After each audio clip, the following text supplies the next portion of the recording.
Paratmanamekam Jagadbijamadyam Paramamekam Jagadbijamadyam Paratmanamekam Jagadbijamadyam Paramamekam Jagadbijamadyam Niriham Nirakaram Omkaravedyam Niriham Nirakaram Omkaravedyam Yato Jayate Palyate Yena Vishvam Yato Jayate Palyate Yena Vishvam Tamisham Bhaje Liyate Yatra Vishvam Tamisham Bhajayate Yatra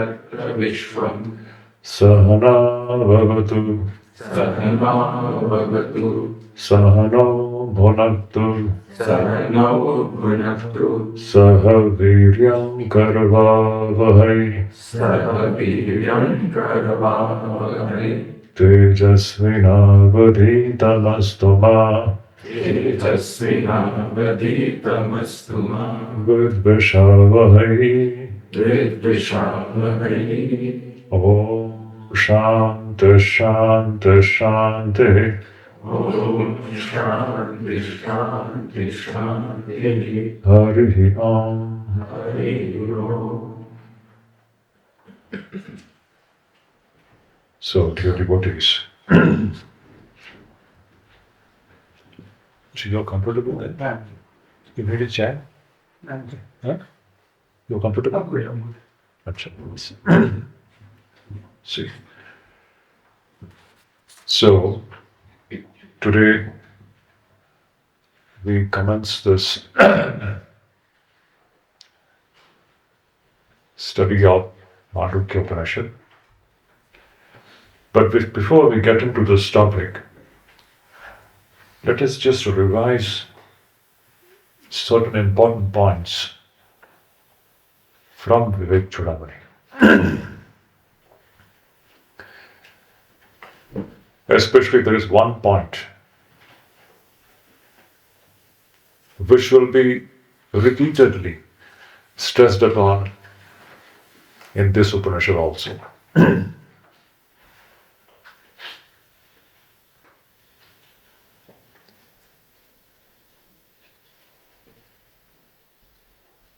Sri Shankaracharya, taking the very essence of the Upanishads, he makes an immortal statement. And that statement is Brahma Satyam, Jagat Mithya. This is the first line. This is something we have to practice. There is something called Satya, and there is something which is Mithya. And when the truth is realized, we shall realize that Jiva Brahmaiva Napara. The so-called this Jiva, the so-called limited individual, you and I, as we find ourselves to be now, today. The Jiva, the man, the woman, this limited individual, ultimately, this so-called limited individual is nothing but Brahman. Nothing short of that. This is the plain, simple truth. It may not be a matter of experience for us now, but if we proceed in the direction shown by the Guru and the Shastras, This will be the culmination of this striving. Once again, I repeat, this whole study is nothing but only this much. Brahma Satyam, Jagat Mithya. And this Jiva is nothing but Brahman and Brahman alone. And when we say that Jiva is Brahman and Brahman alone, we should remember it includes Jagat. Jagat Brahmaiva, Jiva Brahmaiva. These two entities, Jiva and Jagat, they go together. And they appear to exist separated from Brahman. This idea of something which is existing distinct and separated from Brahman is owing to a mysterious entity. We shall come to that point a little later. So right in the beginning, we should know that the direction in which we are proceeding towards this climactic experience which is going to come into every human life. It is going to come. It is only a matter of time. And that climactic experience is this, that there is nothing existing distinct from Brahman. Neither Jagat, nor Jiva, nor Ishvara. Nothing is existing separated from Brahman. Not even your Ishta. It's all Brahman and Brahman alone. That alone is Satya. This is the immortal utterance of this great teacher, Shankaracharya, which is the cream of the Vedas. Now, if we have to experience this, in Vivekachudamani, Shankaracharya starts his immortal work with a great reminder that this experience can come to human beings alone. It doesn't come to any other creature. Other creatures are not fit. They have not come to that level of evolution where they can experience this. This experience is exclusive. Exclusively, it is meant for human beings alone. I should not say it is meant for. Human beings alone are ready for it. Others also will get it, but they will have to come to the human body.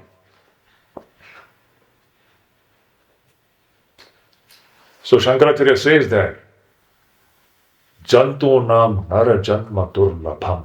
Amazing statement.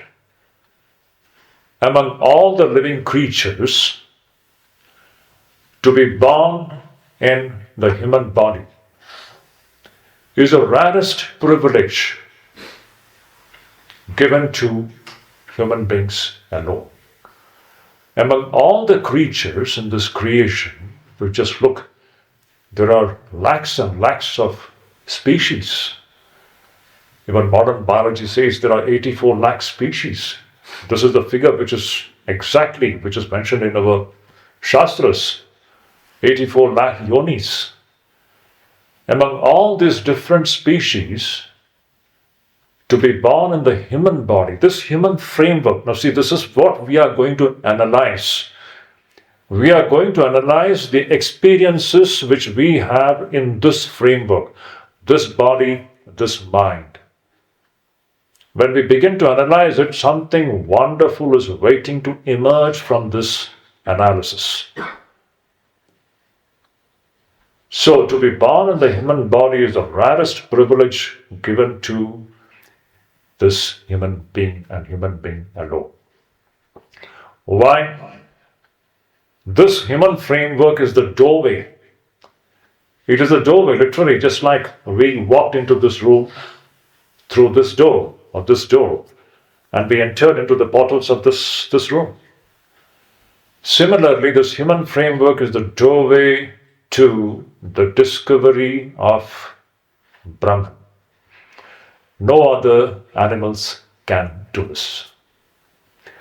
That's why Vivekachudamani starts with this great utterance that among all the living creatures, to be born in the human body is the rarest thing to happen. It is durlabham. It is not sulabham. So the first thing we should understand where we are existing.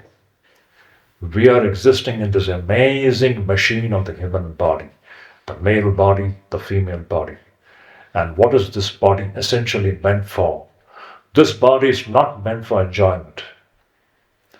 It is not meant for bhoga. This human framework has been designed essentially for yoga.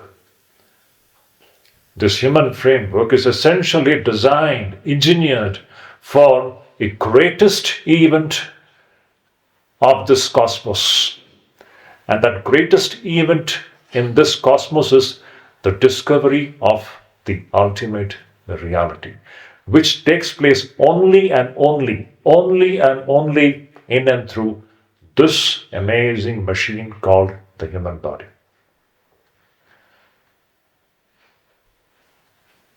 Having been born in a human body, if one is not striving to have this experience, that person, that man or that woman is literally committing suicide. These are the statements of Shankaracharya. It's the biggest blunder which we are actually committing. Being born in the human body, if we are not striving for this great experience, that person is referred to as Atma Ghati, Atma Hanaha. Labdhva katanchit narajanma durlabham. Tatrapi punstvam shrutipara darshanam. Yastu atma mukto nayateta mudhati sa yataha swam vinihanti asadgraha. That person is losing a great opportunity, because after this body, we don't know what is going to be the next body. That depends upon our karma. Where our karmas are going to take us after the fall of this body, we are not sure about it. And once we lose this human body and get into some other frameworks, until you once again come back to this, we have no way out. We are all trapped, utterly trapped. So this is the first picture which Shankaracharya paints in Vivekachudamani about the importance of breathing in this human body. We are alive in this human body. We need to understand its importance. This is the greatest machine existing in this cosmos. Now, in this human body, if we have to discover this Brahman,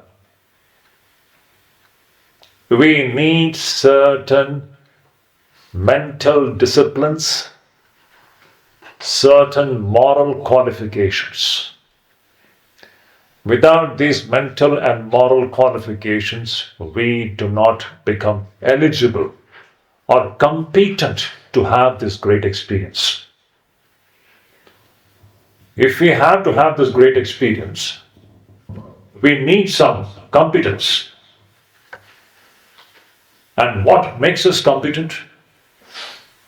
There are fourfold factors. And remember, devotees, these fourfold factors, whether you follow the path of bhakti marga, whichever marga, these fourfold factors are the very bedrock of the so-called spiritual life. It is indispensable. What are these fourfold factors? Viveka, number one. Vairagya, number two. A packet of 6 virtues, Shat Sampatti. In that Shat Sampatti, 6 virtues, the first one is Shama, Dama, Uparati, Titiksha, Shraddha, and Samadha. Amazing. These 6 virtues are referred to as treasure, Sampatti. Literally, it is a treasure. And the last point is mumukshutvam. And Shankaracharya says, just as in the beginning he said, to be born in the human body is rare. He says three things are rare, not only to be born in the human body. Three things are rare in this creation. Durlabham trayamai vaitat devanugraha hetukam manushyatvam mumukshutvam mahapurusha samsharya. Three things are extremely rare. Number one, to be born in a human body. Number two, the desire for liberation. This is still rare. And even rarer than this is the third point, to get the guidance of a true Guru. And Shankaracharya says that if anyone has got these three in that person's life, know that it is happening by Ishvaranugraha. It is happening by Daivanugraha. It is happening by the Anugraha of the Divine Mother. Otherwise it is impossible. The greatest Advaita starts with the Anugraha factor. If somebody has got an inclination towards this Advaita, remember it is happening by the limitless Anugraha of Divine Mother. Otherwise it is impossible. And we shall see the meaning of this. Then, the fourfold factors. In that, the first factor, now that is what is going to be repeatedly hammered in the next 5 days. What is Viveka? Brahma Satyam, Jagat Mithya. Iti evam rupo vinishchaya. So I am nitya nitya vastu vivekah samudartah. The definition of Viveka, masterly definition. This is the secret of spiritual life. Without Viveka, the spiritual life doesn't even start. It is the very bedrock of all spiritual venture. To have this clarity about what is Satyam and what is appearing to be Satyam. And that which is appearing to be Satyam is what is referred to as Mithya. It looks like Satyam, but it is not actually Satyam. Now what is Satyam?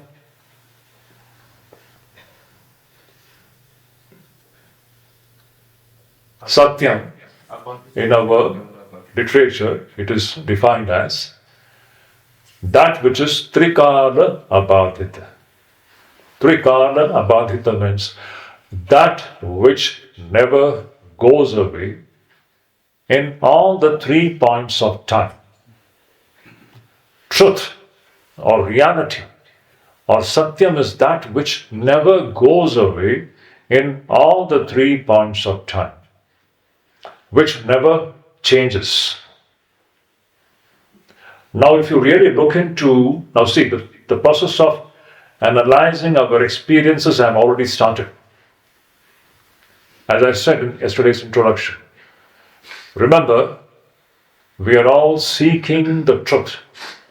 It's a bold venture. We are all here seeking the truth. We are all seekers of truth. And we are all analyzing our own experiences. And when you begin to analyze your experiences, now ask yourself this question. Tell me, have we ever come across anything which fits into this definition of Satyam?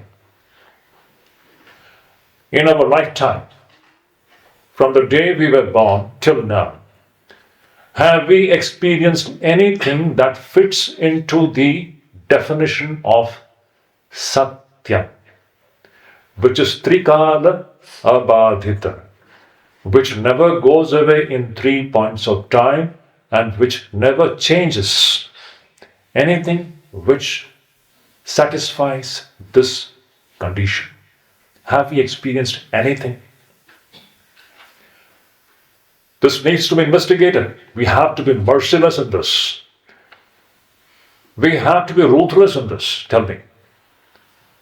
If you really investigate into your own human experiences, you will see that we have never experienced anything which doesn't go away in all the 3 periods of time and which never changes. We are continuously experiencing things which are continuously changing, and everything is going away. Everything is literally going away. Our own body is literally going away. You just can't stop it. It is pratikshanam anyatha subhava. As Shankaracharya says, it is pratikshanam. Every moment, anyatha subhava. Its subhava keeps on changing. This appears to be Satyam, but this is not Satyam. Satyam is that which never changes. Now, if we have to experience this, we have to have certain moral and mental disciplines cultivated. And that is what is Vairagya, Shat Sampatti, and so on. So, now, if you remember in the Vivekachudamani, I'm not going to the details. Today in the first session, I'll be just recapitulating what we studied there, because that is going to be the very pillar of Mandukya Upanishad also. You may remember that in Vivekachudamani, that disciple comes to the Guru. I'm skipping the in-between portions, the ideal disciple, ideal Guru, all those things I'm skipping. It's a wonderful, fascinating study there. This disciple is coming to the Guru. And this disciple means not sentimental disciple, he's a seeker of truth. Not just superficial sentiments, human sentiments, no. He is a bold seeker of truth. He wants to seek the truth. He wants to experience the reality, nothing short of it. His attitude is enough is enough. Enough is this side.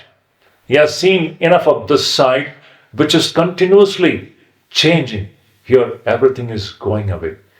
He has got the attitude of enough. Now he wants to know what is real, what is actually existing. And with that frame of mind, he is coming to the teacher. And he is posing 7 questions to the teacher. His first question was, what is bondage? Ko nama bandha. Second question was, Kathamesha agata. From where has this bondage come about? Third question was, Katham pratisthasi. How is this bondage continuing in our life? Fourth question was, Katham vimoksha. How to be liberated from this bondage. Fifth question was, Kosav anatma. What is this anatma? Sixth was, Paramatma. What is this Paramatma? Seventh was, Tayor Vivekah Katham. How to discriminate between these two. Tadujjata. Please show me the way. See the profundity of these questions. Such questions only the rarest of the rare seeker of truth can pose. Otherwise, we ask all superficial questions. Look at the focus and the precision of these questions. It is so focused. The whole focus is on bondage and to be free from bondage. Konama bandha. What is this bandhana? This existence, our present existence as a jiva, it is a state of bondage. In this state, no matter what you have with you, no matter how much money you have, no matter how much pleasures you enjoy, still you are bound. You are bound hand and foot. There is no escape. We are all in the mouth of death. The question is, how do I become freed from this? Katham vimoksha. Now you go to Sri Ramakrishna's Arati. The first three words, what does it speak about? Khandana Bhava Bandhana. Sri Ramakrishna demonstrates that the whole of the Vedas have got only one idea, that is of Khandana Bhava Bandhana. The whole of the Vedas, they sing one song, the song of moksha, freedom, freedom, freedom, and freedom. Freedom alone is the ultimate goal of human life. Our present state in this body, as a man, as a woman, this is the state of bondage. This is not our true identity. This is just a temporary, provisional identity with which we are just living in a transactional plane. You may say we are just living in a transactional plane. Vyavaharika Jagat, that's all. This is appearing to be true. But whether it is true or not is the matter of investigation. So, there, the question is, Ko nama bandha? What is this bondage? And the fourth question is, Katham vimoksha? How to be freed from this bondage? And while discussing how to be freed from that bondage, you remember, Shankaracharya is amazing. The direction which he shows. Mokshasya heto pratamo nigatyate vairagyam atyantam anitya vastushu. The first and the foremost point, as far as moksha is concerned, it is what? Vairagyam. Not only vairagyam, atyanta vairagyam. Vairagyam for what? Anitya vastushu. It is vairagyam for this changing dimension. Now we are slowly getting into the waters of this analysis. Here we are experiencing a changing dimension. And somehow we have assumed, we have taken it for granted that this changing dimension is true in itself. This is our problem.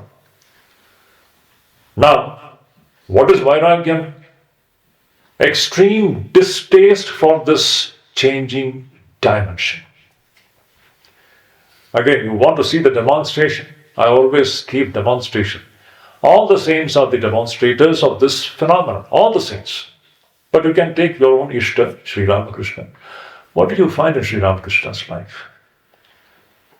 Does Sri Ramakrishna display even the slightest taste for this changing dimension? Any infatuation, any attachment for this changing dimension? Even one grain? Extreme display of Tyaga and Vairagya. Shankaracharya's words, Vairagyam Atyantam Anitya Vastushu is the first doorway to the attainment of freedom. As long as we are having fascination or attachment for this changing dimension, you cannot experience the reality. We may study books, we may read Vedanta, you may understand things conceptually, but it will never become a matter of experience. It is impossible. The experience comes only when we are well established on two factors. Number one, Viveka, which is the clarity. It's a perfect discernment about what is true and what is appearing to be true. Again, I repeat. Viveka is that clarity. Clarity about what? Clarity about what is actually true and what is appearing to be true. And when you have this clarity, the natural outcome of this clarity will be Vairagya. Natural. It's not a forced something. It is a natural blooming of Viveka is what is Vairagya. You will have a natural tendency to turn away or to be detached from the changing dimension. If somebody thinks that somebody has got Viveka, and at the same time the person is totally attached to the changing dimension, that means that person doesn't have Viveka. If you want to really test whether a person is Viveki or not, see how much Vairagya he has got in life. Because There is no Vairagya without Viveka. They go together. It is only when we have Viveka, you will have Vairagya. And these two things are the very pillar of this great venture. And then the Guru then starts the discussion. Viveka. What is Viveka? Viveka is the clear-cut discernment. You're discerning things clearly. You're seeing that there is one dimension which is continuously changing, and there is another dimension which is not changing, which presently is not a matter of experience for us. That is the thing which we have to find out. But one thing is very clear. Anyone with little bit of insight will see clearly that this thing, here everything is going away. What is that we are clinging to? We cannot even cling to our own bodies. What to talk about something else? So this side is perfectly clear for a Viveki that here everything is a deception. We are getting deceived at every step of life. And when you have this insight, you are ready to now investigate into what is that unchanging dimension of existence. This is what is technically referred in Vedanta as Nitya Anitya Vastu Viveka. There is something called Anitya and there is something called Nitya. Anitya is also referred to as Anatma and Nitya is referred to as Atma. So Nitya Anitya Vastu Viveka is also referred to as Atma Anatma Viveka. Anatma is that which is all changing. Atma is that which never changes. And we are actually a mixture of both. And we have confused one thing for the other. We have taken that which is Anitya to be Nitya. We have taken that which is Anatma to be Atma. This is how we are bound. Shankaracharya gives a beautiful example of that in Vivekachudamani. Mistaking the log of wood, mistaking the crocodile to be a log of wood. You remember that story? I'm not going into that story now. Something is floating on the river and the person wants to cross the river and he thinks that that thing which is floating on the river, he is pursuing it. And his idea about that thing is what? It is a log of wood. But actually it is a crocodile. Now if he goes and sits on the back of the crocodile, thinking it to be a log of wood, and he hopes to cross the river, that is the most beautiful part of it. Sitting on the back of the crocodile, thinking it to be a log of wood, he is hoping to cross the river. What is going to be the fate of this person? That is the question. Similarly, holding on to Anatma, we are hoping to be happy here. What is going to be the fate of this jiva? We never become happy in this life. It is impossible. Money doesn't make us happy in life, nor do pleasures make us happy in life. These are all passing experiences which can never fulfill the human soul. It is impossible. Just like this person sitting on the back of the crocodile, thinking it to be a log of wood, he hopes to be happy. He hopes to cross the river. Similar is the condition of this jiva who is holding on to this anatma, thinking it to be atma, and he is hoping to be happy and fulfilled in this life. It is impossible. It can never happen. So Viveka is that clear discernment about what is what and not mistaking one thing for the other. Now, how do we understand this? Then, in Vivekachudamani, the Guru starts that amazing discussion of what is Anatma and what is Atma. And first he takes up the discussion of Anatma because that is what we have become confused with. This Anatma, this changing dimension is the real problem actually. We are all confused about this. We all have an unquestioned sense of realism about what we are perceiving through our sense organs. So the Guru first takes what is Anatma. So in the discussion of the Anatma, the first thing that is discussed is the gross body. You may remember, the discussion is very graphic. The gross body made up of bone, marrow, fat, flesh, blood, and all these ingredients. If you just look into this gross body, what is it made up of? It is just made up of bones and blood and all so-called unpleasant things. It is made to look pleasant by a 2 mm structure called the skin, that's all. This so-called the bag of flesh and blood and bones, it is made to look pleasant by a thin layer, a 2 mm layer of so-called skin, which is making it look pleasant.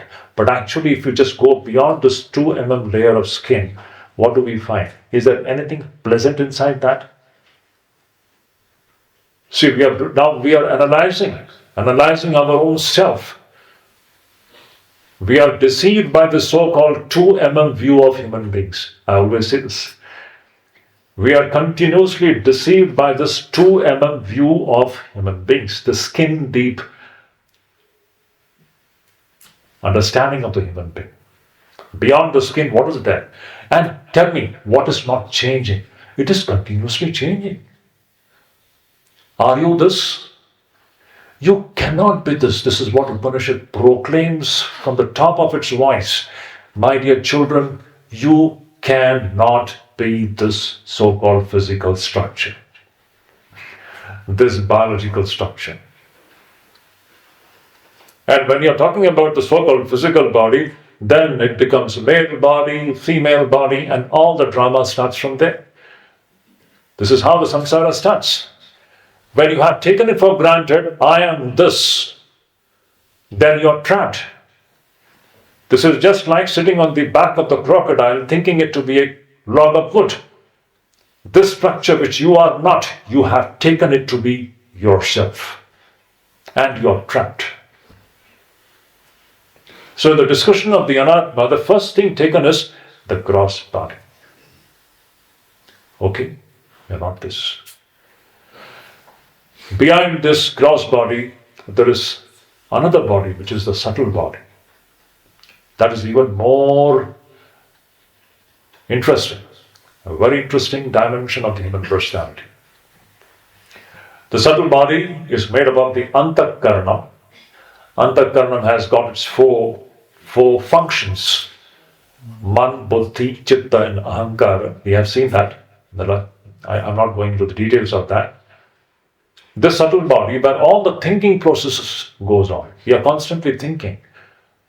All resolutions which we take, the decisions which we make, I am this, I am that, I'll be doing this, I won't be doing this. Everything is going on in this subtle body. Are we this? We are not this. This is all changing. We are the witness of this. Again, behind the subtle body, there is a third body, which is known as the causal body. And this is the most important dimension to be understood. This is the critical dimension to be understood in our whole investigation into who we are. And this causal body is that which is referred to as Maya. That amazing term, Maya. Now, what is this definition of Maya? Swami Vivekananda says, the best definition of Maya ever given was by Sri Shankaracharya. Swamiji has given 3 lectures on Maya in his Jnana Yoga lectures, you will find. Shankaracharya packs everything in just 2 plain verses, in masterly composition, simply uncomparable. So what is the definition of Maya? Amazing. As I said, remember, this is the critical dimension in our investigation into reality. Without touching upon this point, things don't become clear. And this Maya factor will be repeatedly coming in our discussion in Mandukya Upanishad also. In fact, not only in Mandukya Upanishad, in all the Upanishads. This is the mysterious thing which is creating a confusion. Now, what is this Maya? Shankaracharya says there, Avyaktanamni Paramesha Shakti. You remember the definition? Avyaktanamni Paramesha Shakti. Avyaktanamni Paramesha Shakti. I'm sorry.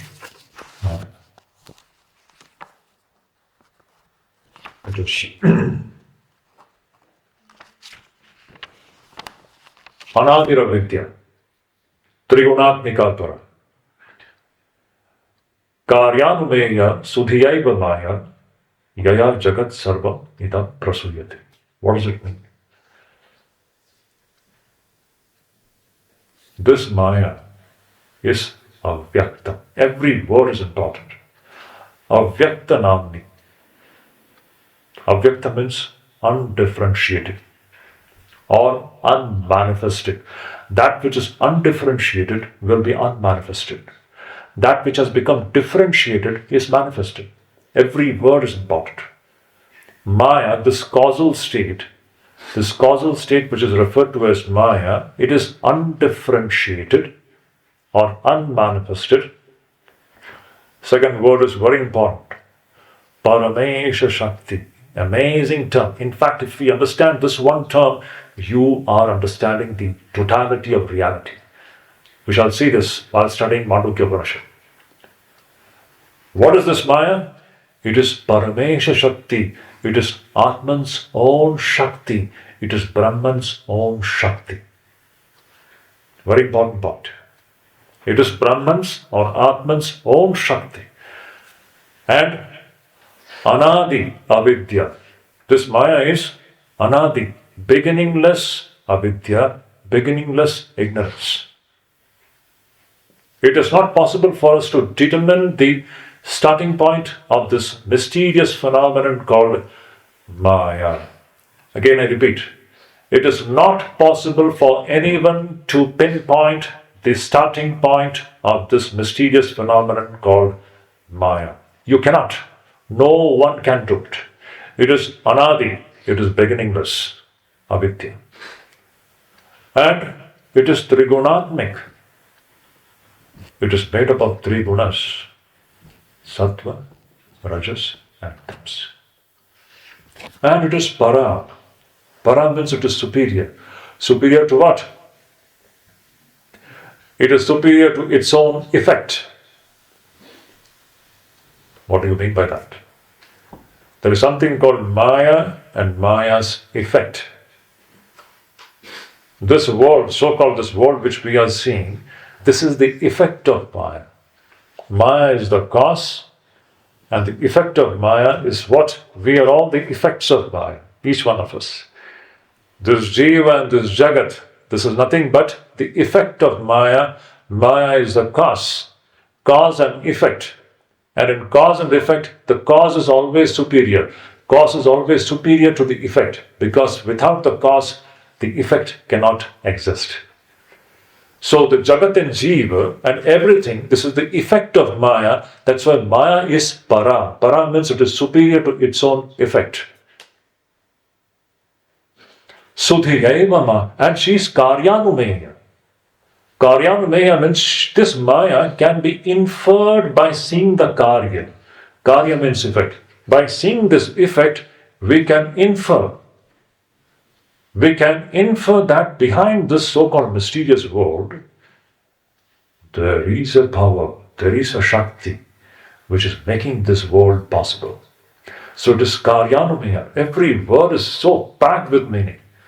When you are looking at this mysterious so-called world, we understand behind that there is some power which is making everything move here. The power of animation. Shakti. It is Karyanvaya. By seeing the Jagat, we can infer that there is something behind it. Shakti is there. So the Eva Maya, wise people have referred to this as Maya.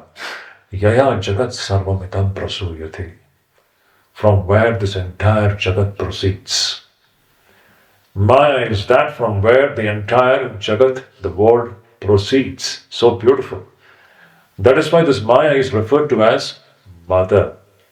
This Maya is referred to as Divine Mother. Because the entire so-called, we are all just children of the Divine Mother. Paramesha Shakti. We are all just the products of this amazing power called Maya. Yaya Jagat Sarvamidam Prasuyate. That's why this Maya is referred to as Jagat Janani, Jagat Dhatri, Devi, Ma, and all those things, different terms which we use. Now comes the most important part of it. Shankaracharya's masterpiece. Now, what is the status of Maya? Whatever will be the status of Maya will also be the status of Jagat. Is it not? Because the Jagat is just the effect of Maya. Whatever is the status of Maya will also be the status of this mysterious thing called creation, in which we are also involved. Whatever is the status of Maya will be the status of this mysterious entity called the Jagat. So, what is the status of this Maya? There comes a beautiful expression, Shankaracharya. Sannapya sannapya bhayatmikanu. Bhinnapya bhinnapya bhayatmikanu. Sangapya nangapya bhayatmikanu. Mahadbhuta anirvachaniya rupa, it says. Can you say that? I'll first give you the translation and then let us go to some illustrations, because this is going to be the main discussion in Mandukya Upanishad also.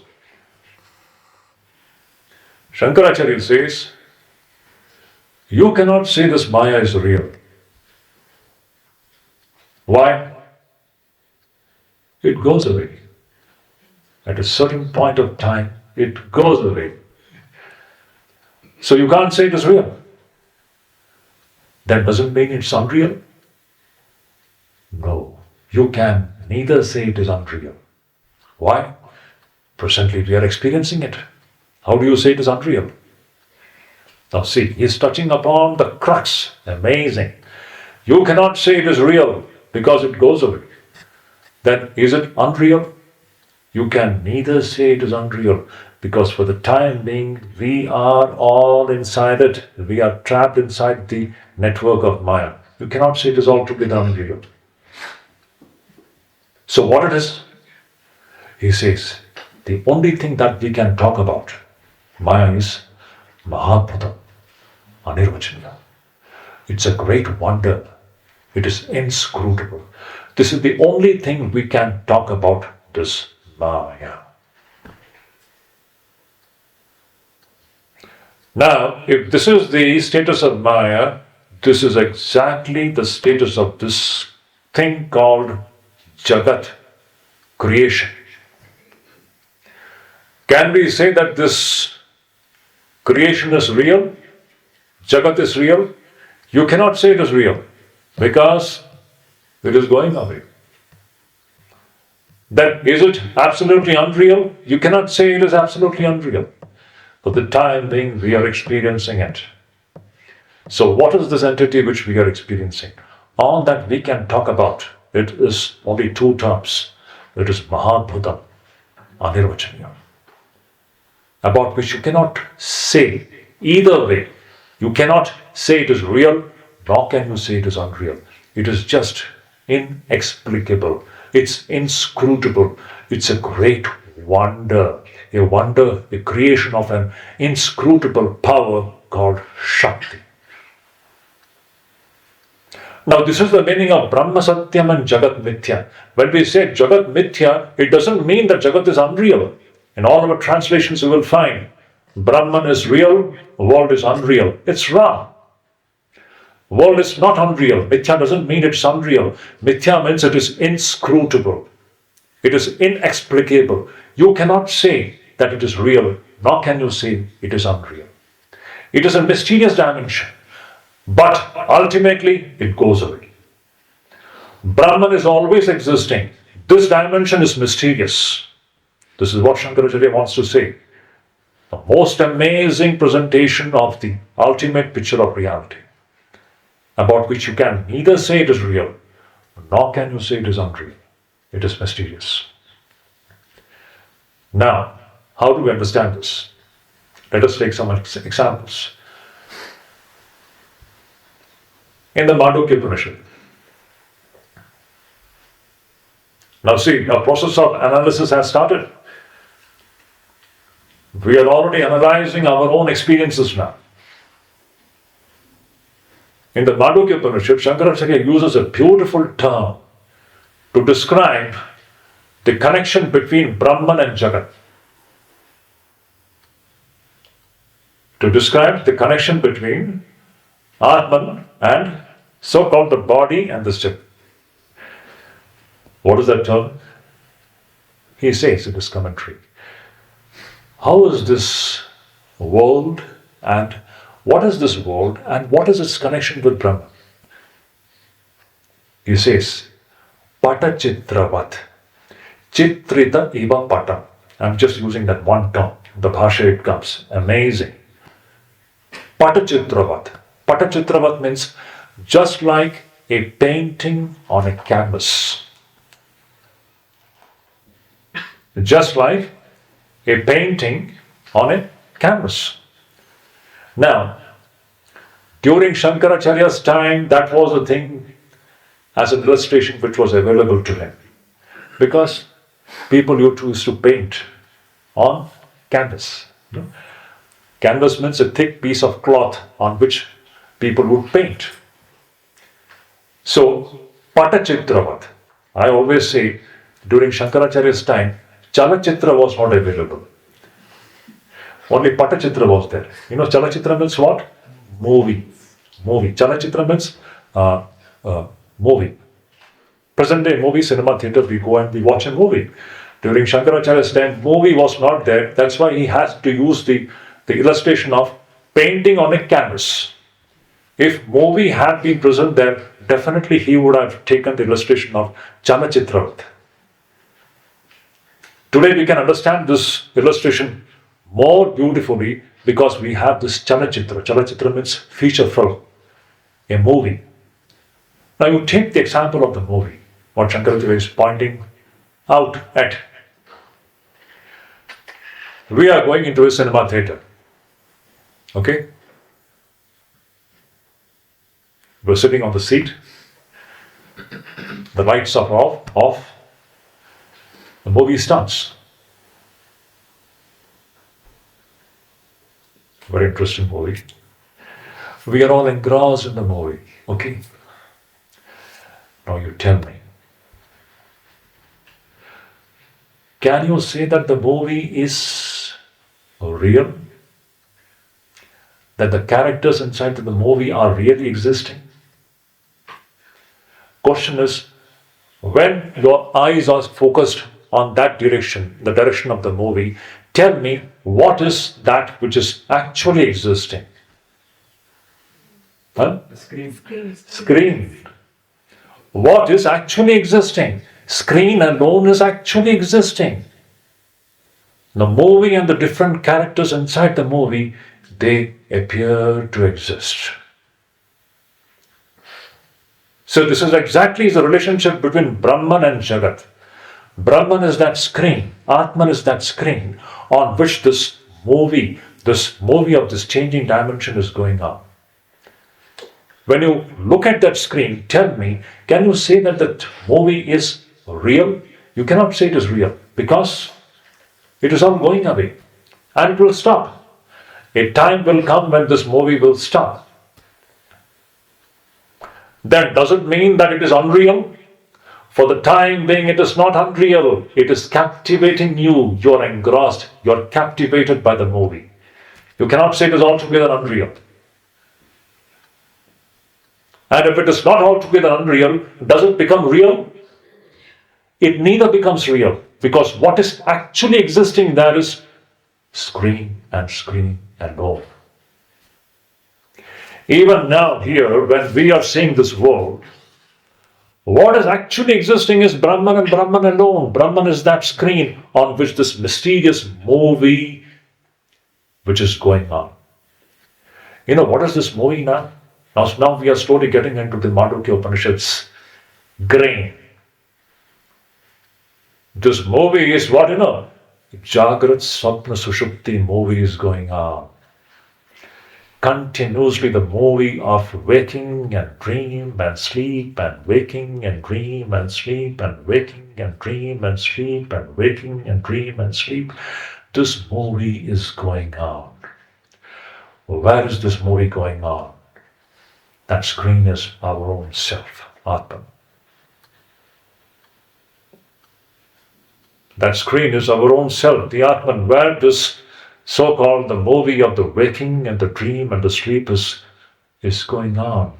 As long as you don't analyze your own experiences, you will never understand what the truth is. Presently, we are captivated by the movie. Shankaracharya, so brilliantly, absolutely fantastic. You know what he says? You see, we are all in search of God, in search of God.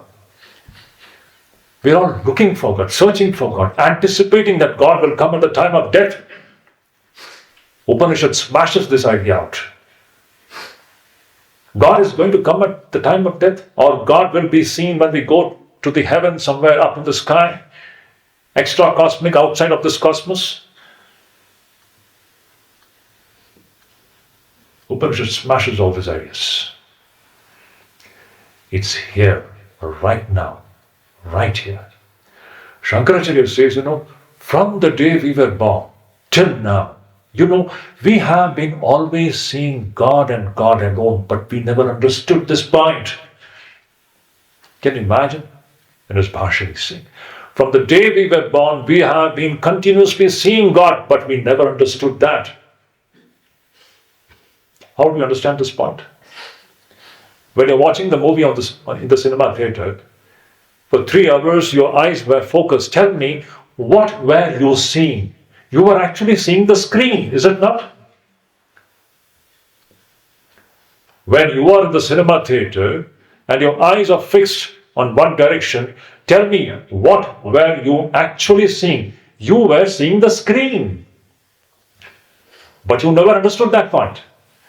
You were thinking that you are watching a movie. You were continuously, for the 3 hours, you were glued to the screen. You were seeing the screen. You could never discern.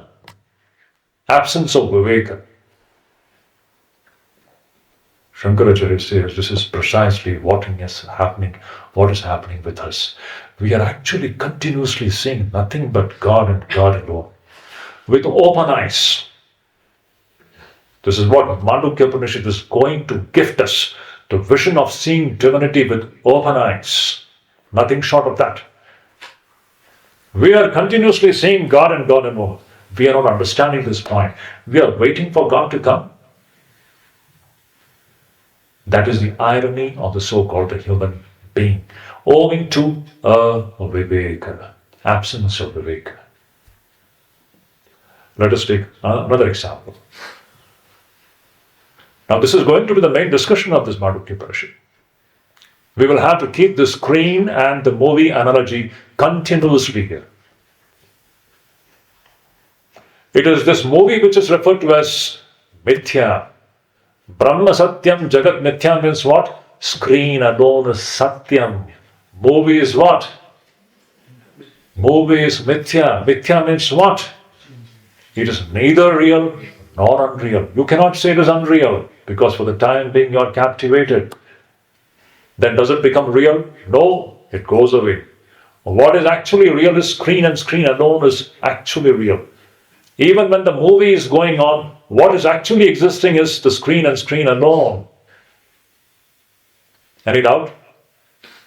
Even when the movie is going on, even when we are captivated by the movie, what is actually existing is a screen and screen alone. The movie appears to exist. That is the exact status of the so-called Jiva and Jagat. This is appearing to exist even now.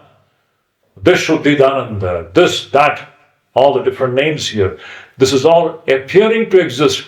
Even now, what is actually existing is Atman and Atman alone. Atman alone abides. This is the plain, simple, blunt, black and white truth. Whether today we are in a position of experiencing it or not is a different matter. But it's a plain truth. It is only a matter of time when this will become a reality for all of us. It is going to happen, provided we work in the direction shown by the Upanishads. That's the point. So, Patachitravat. Shankaracharya has used the term Patachitravat. Chitrita iva patam. Just like a painting on the canvas. Can you say that the painting is real? What is actually existing there? Canvas and canvas alone is existing. Painting will come and go. Canvas alone is existing. This Atman is that canvas, our true nature. This body, this mind, it's all the part of the movie. This is all mithya. The body is mithya, the mind is mithya, the ego is mithya. This is all the part of the movie, the changing dimension. We have an unchanging dimension, the screen, which is our true nature. And the main goal of the human life is to discover this unchanging dimension. Let us take one more example.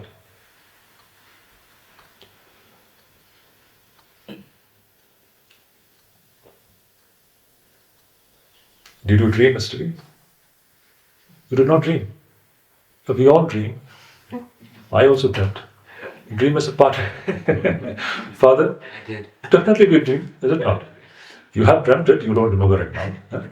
We always, every day, this movie is going on, This waking and the dream and the sleep and the waking and the dream and the sleep. And tell me, is there anything existing out of these three states? Nothing. So-called the entire cosmos is this much only. The so-called, the so mysterious cosmos. That's why Shankaracharya says it is Mahabhutam Anirvachaniyam. What is the meaning of this Mahabhutam Anirvachaniyam?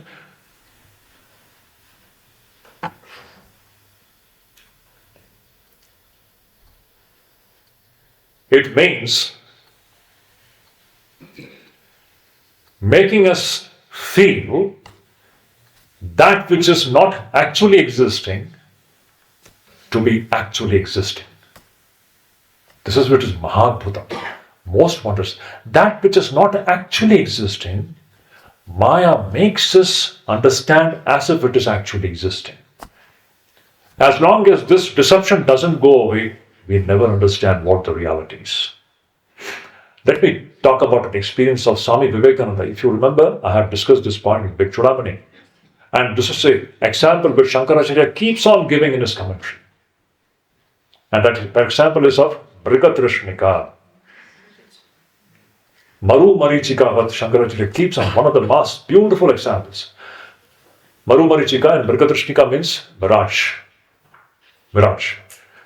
Swami Vivekananda's own experience. And this he quotes in his lecture on Maya. In his third lecture on the Maya, you will find Swami Vivekananda, Swamiji is struggling hard to make the audience understand what Maya is. And remember, Maya cannot be understood. You can transcend it. Maya is crazy. She goes beyond the realm of logic and reasoning. She is crazy. This lady is a mad lady. That is why she is called Pagli. Pagli means what? Insane. She is insane. Anything which crosses the bounds of logic and reasoning, it becomes insane. She is insane. What is this logic and reasoning? It's the most flimsiest dimension of the human personality, about which we boast so much. It's nothing. It has got a very limited function. But we have been given the faculty to transcend Maya. That we have. Unless that is utilized, we shall never be able to understand what reality is. Anyhow, so Swami Vivekananda is striving hard to make the audience understand what Maya is. It's the most difficult thing to discuss. It is easy to talk about Brahman, but about Maya is very difficult. What Shankaracharya has packed in 2 verses, Swami Vivekananda speaks in 3 lectures. And at last, Swamiji gives one beautiful illustration which you will find in Upanishads, Shankaracharya's commentaries. Swamiji says that his own experience, he talks about his own experience and he's speaking in first person. Swamiji says, after Sri Ramakrishna's passing away, Swamiji walked over the length and breadth of India, we all know this. And he reached Rajasthan, present day Rajasthan, and there's a desert there. And Swamiji says, I was walking in the desert. It was midday, scorching sun, summer season. Just imagine. That is how Swamiji narrates the whole thing. He is telling about his own experience, okay? It's a beautiful thing. And he is telling this in the context of Maya. So he's saying, I was walking in the mid-sun, in the summer season, scorching heat. And in all directions I'm seeing it's all desert and all, nothing but desert. And Swamiji was extremely thirsty. And he wanted a few drops of water to quench his thirst. And he was desperately looking for some water here and there, but he could not find anywhere. So as he was walking alone, at a great distance, he saw a lake. Seeing the lake, Swamiji was so happy. He thought, let me go and quench my thirst. But let me go and quench my thirst. There is a hope behind it. There is an anticipation of quenching of one's thirst. That's the Maya's play. Where there is nothing, it makes us anticipate and hope. This is the play of Maya. Where actually speaking, nothing is existing, it makes us anticipate and makes us have hope. Hope of becoming happy, hope of becoming fulfilled in life, which never happens. So Swamiji is seeing a lake at a great distance. And he's so overjoyed. And he starts walking towards it. And Swamiji says, more I was walking towards the lake, the more the lake was receding backward and backward. More I was walking towards it, the more the lake was receding backward and backward and backward.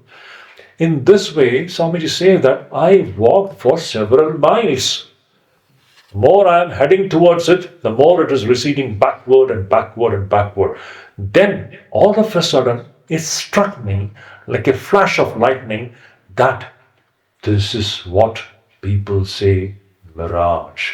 There is not a one drop of water there. Then Swamiji comes to this point of Maya.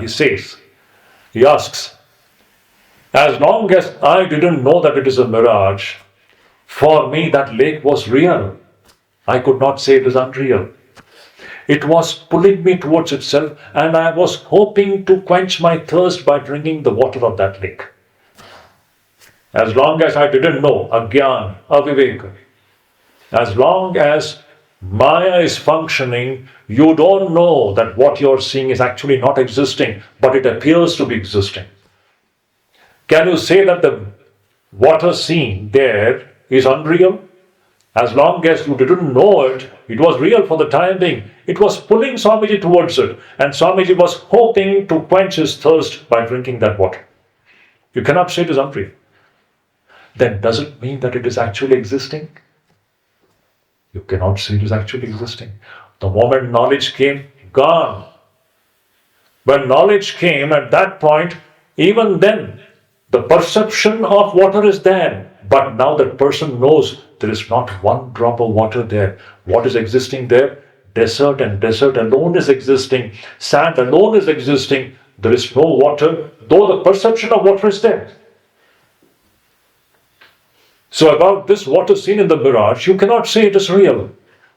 Neither can you say it is unreal. All that you can say is, it is Mahatma. unimaginable. Where sand alone is existing, you begin to see something else, which appears to be real. Similarly here, Shankaracharya says, where Brahman alone is existing, there something else appears, and it appears to be actually existing. This is the play of Maya. Maya is what, it is the experience of something which is not actually existing. Please note it down. Maya means what? It is the experience of something which is not actually existing, which appears to exist. Maya is the experience of something which is not actually existing, which appears to exist. What is actually existing is Brahman and Brahman alone. And we are that. Well, that is the whole investigation. We are coming to that point now slowly.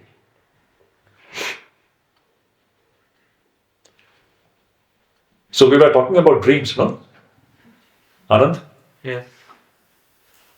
Tell me, yesterday night, I was also dreaming something. It was so clear. What was that dream? Some interesting dream was going on. See, when the dream goes on, that dream world, it is just as real as this world. And when the dream goes on, we don't know that it is a dream. For the time being, that is just as real as this one. Tell me, where has that world gone? Tell me, where has that world gone? When that dream was going on, tell me, can you say that the dream is unreal? For the time being, it was real. Then does it mean that it is actually real? Where has the stuff gone? Maya. What was existing even when the dream was going on was Atman, and Atman alone was existing. The screen alone was existing on which this drama of this so-called dream which was going on. Now our problem is that we do not understand that this is also another dream which is going on. This is the whole crux. The Mandukya Upanishad is going to make us understand this point. This is another dream which is going on, in which we have taken it for granted. I means Swami Shuddhidananda, this is Partha, this is Jyotsna Mai, that is Shakti. All these things we have taken it for granted unquestioningly, with an unquestioned sense of realism about it. As long as this continues, we shall never be able to understand what reality is. So this is what is Maya. So understand this great illustration, Patachitravat or Chalachitravat, just like the movie scene on the screen. This is the connection between Brahman and the Jagat. Actually, what is existing is screen and screen alone. Now we are ready to get into the discussion of Mandukya Upanishad. Mandukya Upanishad will take us to the experience of the screen through an amazing method, which is our true nature. There is a method to do that by analyzing our own experiences here itself. And it will teach us the target of the Upanishad is what? It makes us see God with open eyes. Whatever is existing, it is Brahman, and Brahman alone is existing. This vision is very clear to a person who is well grounded in the great truth propounded by this Upanishad. We shall come to that point. If you have any questions, you can ask. We have 15 minutes. From the next class onwards, we can start our Mandukya Upanishad. This is just an introduction. Yes, Father. Is there a difference between Maya and Mahamaya, or is it just a superlative, like adjectival use? This is just it's same thing actually. It's not different thing. We should understand there's one power, Shakti, and it's Atman's own Shakti. Now people use different terms for the same thing. Different schools are there using different terms, but it is all referring to this inscrutable power, which is Brahman's own Shakti power. Strength. Yes. When we're saying Maya is the power of Brahman, like Parameshwar Shakti, then Maya should be as real as the Brahman. Then why we saying Maya is? Should be as real as Brahman, because it's the power of Brahman. So why you saying it is either not real or... Because it goes away, no? Okay. That is the problem. It goes away. That's the mysterious part of it. It goes away. So what do you talk about Maya? You cannot say anything about it. As long as it is there, you see, Sri Ramakrishna gives a beautiful example. Ram, Lakshmana and Sita, they were walking in the forest, when they were exiled. And Rama is, he's on the front side. Behind Rama is Sita, and behind Sita is Lakshmana. This is an episode from Sri Ramakrishna is referring to that episode actually. So Lakshmana is behind Sita. So all of them are walking in a straight line in the forest when they were exiled.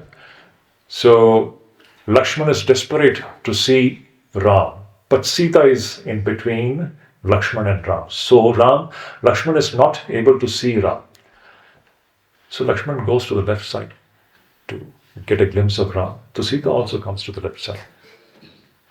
Then Lakshmana goes to the right side. Sita has also come to the right side. Sita is not allowing Lakshmana to have the vision of Ram. This is what is the play of Maya. As long as Maya functions, but she goes away. Then, somehow, that is Sita's anugraha. Here comes this anugraha factor. Without this Sita's anugraha, without the anugraha of this Mahamaya Shakti, you cannot understand what that screen is. When Sita moves away, then Lakshman gets the glimpse of Ram. This is what Shankaracharya so brilliantly says in his Annapurna Stotram, Moksha Dwara Kapata Patanakari Kashi Puratishwari Bhiksham Dehi Kripavanandanakari Mata Annapurneshwari. So beautiful. This Mahamaya, Annapurna, she is the one who is holding the key to Moksha Dwara.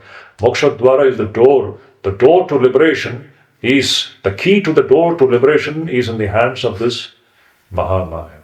Unless she opens the door, you can never understand what one's true nature is. So Anugraha is at the center of this whole enterprise. Remember that. In this Advaitic enterprise, it is completely centered in the Anugraha factor, grace factor. That's what I always say.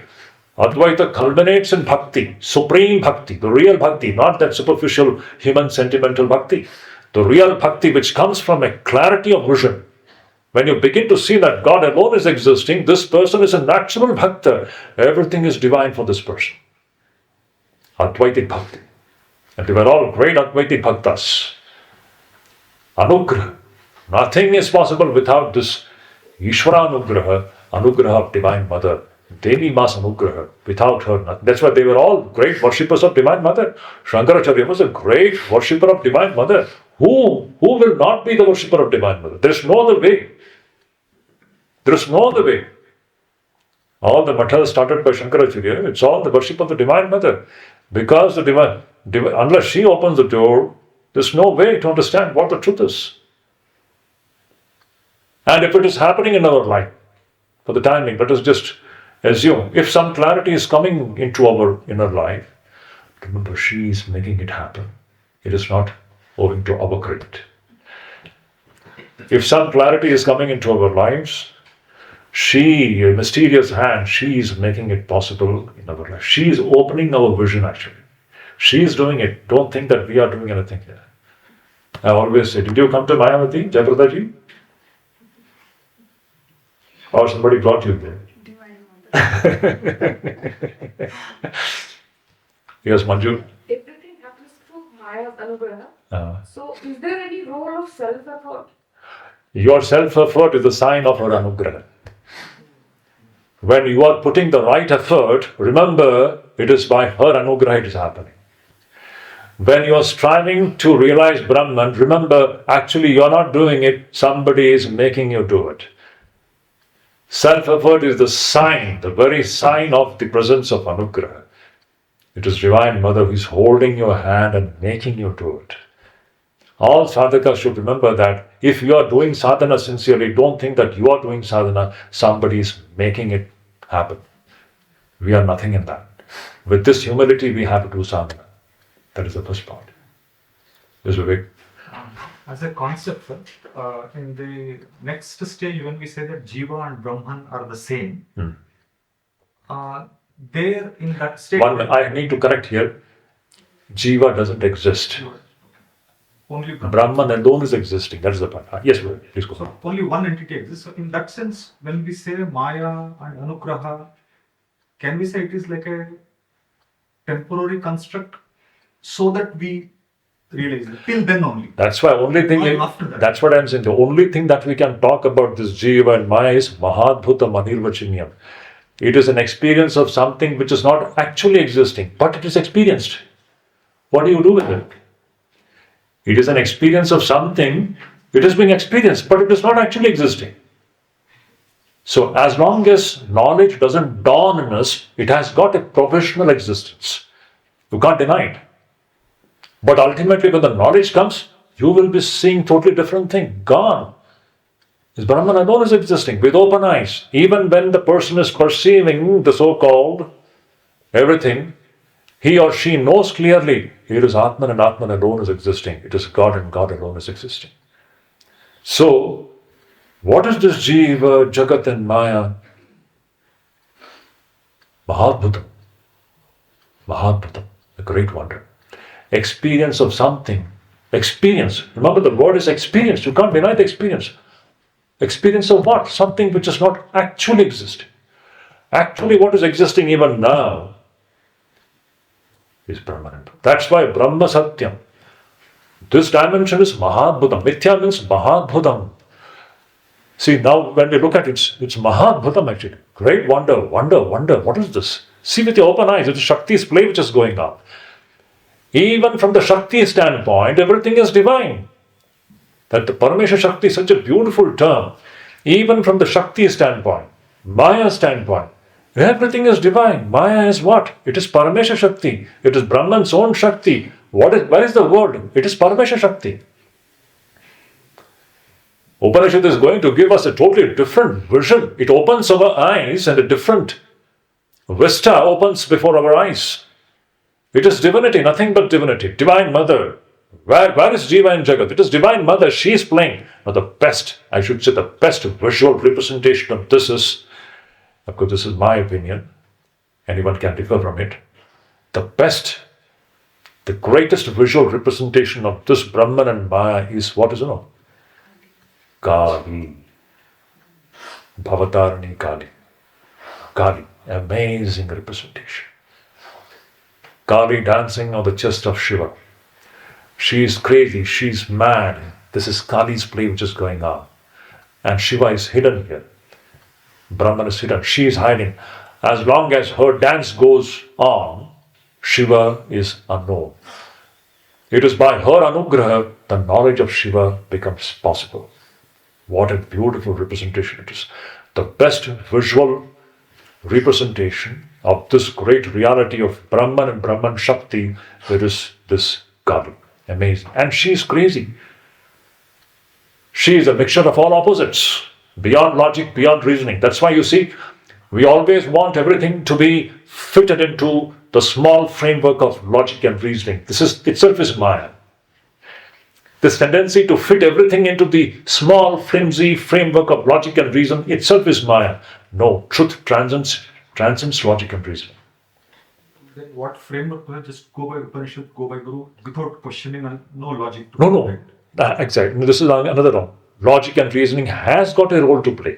So we are applying our logic and reasoning. But you cannot encapsulate reality into that framework. Logic and reasoning has got a very vital role only up to a certain extent. It takes us to the bound where you understand that beyond this logic cannot go. The next step is complete samarpan, complete surrender. When you surrender to this force, then it is she who takes you beyond it. So logic can make you understand that this is all changing, it's all going away. So what? You finally find that there is no way out through the logic and reasoning. Your logic and reasoning comes and surrenders at the feet of this so-called Mahamaya, and the next is, it is in her hands actually. She opens the door when you are completely surrendered to this great power. So logic and reasoning has got its role to play. It has got a negative role to play. It cannot hold the reality within its small bounds. That's not possible. It can show what reality is not. But what reality is, that is not the result of logic and reasoning. Where logic and reasoning comes to an end, something else starts. That is the function of the divine comes in. Yes, Ramphal? Yeah. What is the difference between Jagat and Sansar? And just to continue, all the acharyas of Vedanta, be it Shankaracharya, Nivarkacharya, Ramakrishna, they all say that it is only the divine and the divine that is only there. No other than that is there. And Janmati se Vivekananda Brahmaputra or Jitova Imani Bhutani, from that alone this world comes, stays and goes. All the acharyas say that it is only Brahman and Brahman that is around in this world. So, what is the main difference between the acharyas within Vedanta like Shankaracharya and Ramanujacharya? And what is Sansar Mithya or is Jagat Mithya? Sansar is created by Jiva. Yes. Jagat is created by Ishvara. No, see, this you may put it in this way. Let us simplify the whole thing. See, two dimensions, Ramphal. You take it. Let us simplify the whole thing. Don't go by these dialectics or polemics and playing with words, samsara, jagat. There is one dimension and everything is inside that dimension. This dimension is a changing dimension, okay? Only two things are actually there are not two things. There is one thing about. The second thing is mysterious. That is what we are discussing. There is one dimension, so-called dimension, which is changing dimension. This is what is referred to as samsara or jagat. Jagat literally means, technically the term jagat means what? Ya gacchati, gacchati iti jagat. Gacchati means that which goes away is jagat. And samsara, the term samsaranam, it comes from samsaranam. Samsaranam means what? Transmigration.